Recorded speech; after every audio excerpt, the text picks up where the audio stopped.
ورلد چیمپئنشپ شروع کېدو ولده خو آی پی ایل او پی ایس ایل لوبډلې به پکې نه وي. ورلد چیمپئنشپ څه شی د پاغي ډیټیل سره خبرې کو او پی ایس ایل به پکې ولې نه وي. د پی ایس ایل فاتح ټیم چې کم دی لاهور قلندر په پکې نه وي.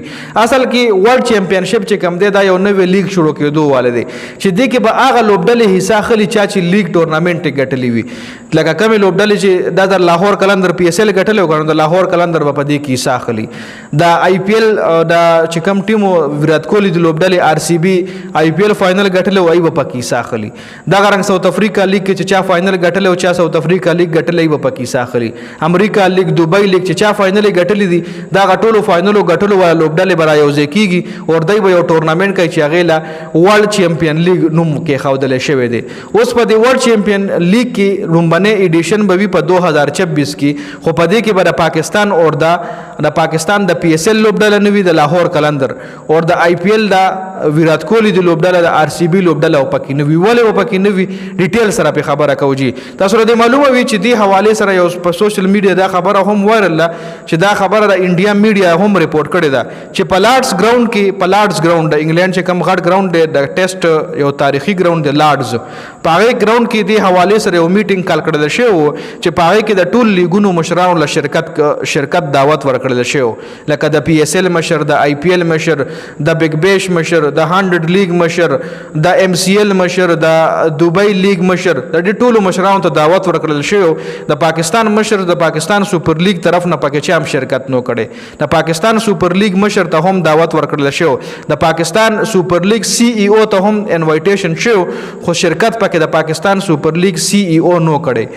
دی ویلي د پاکستان سی ای او په دې وجه شرکت نو کړي چې وای مونږ له انوایټیشن راغلو او پاغه کې دا نو لیکلي چې دا میټینګ مونږ کال کړی دی دا مونږ د ورلد چیمپئن لیگ د پاره کال کړی دی.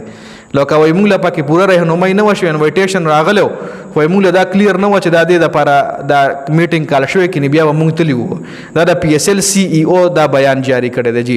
اوس کوم لوبډلې او پکې وی کوم پکې نشته پاغه باندې هم خبره کو. کوم لوبډلې پکې شامل دي نو ایمریټس لیگ چې کوم دی آی ایل ټی ټي 20 د دوبۍ چې کوم لیگ دی هغه پکې وی د ازل بیگ بیش چې کوم لیگ دی هغه پکې وی د نه علاوه 100 لیگ به پکې وی ساوث افریقا ټي 20 لیگ به پکې وی ایم ایل سی چې کوم امریکن لیگ دی هغه پکې وی او کریبین پریمیر لیگ دا پکې وی. دا شپږ لوبډلې په دې کې شرکت کوي.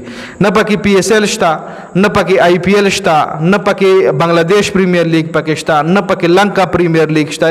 دوی به پکې شرکت نه کوي چونکه د آی پی ایل چې کوم مشر وای پکې شرکت کړي دي خو آی پی ایل وای چې مونږ په دې کې لافل حال شرکت نه کوو چې دغه دغه د پاکستان ټیم د نور لوبډلو چونکه دا یو ډیر امیزنګ ټورنامنت په یو ډیر تھرلینګ میچز بوي.